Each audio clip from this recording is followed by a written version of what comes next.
ඉතින් යාළුවනේ ඔයාලා බලනවා ඇති මොකද්ද මේ හැඩි වෙච්ච කිචන් එකක් තියෙන්නේ කියලා. ඉතින් මම මගේ කිචන් එක තාම හරියට හදාගත්තේ නැහැ. ඉතින් මුලින්ම මේ බිත්තිවල අපි ලැකර් එකක් ගාපු එක තමයි මුලින්ම කෙරුවේ.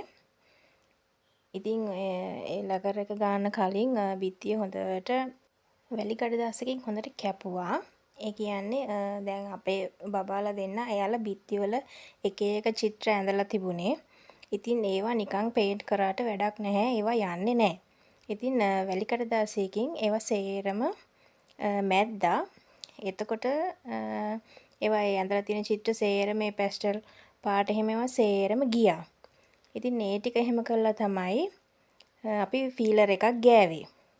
ෆීලර් එකක් ගාන ගමන් තමයි දැන් මේ ඔයාලට පෙන්නන්නේ. ඉතින් තාම ඉතින් ගාමින් පවතිනවා. ඉතින් ෆීලර් එකත් එක කෝඩ් එකක් නෙවෙයි කෝඩ් දෙකක් විතර ගෑවා.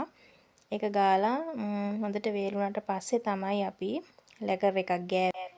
ඉතින් දැන් ඕගොල්ලෝ කමෙන්ට්ස් දාන්න එපා කුස්සිය අස් කරලා නැහැ කියලා. මම ඒකයි මුලින්ම කිව්වේ මගේ මේ කුස්සිය අස් කරන ගමන් තමයි මං ඉන්නේ කියලා.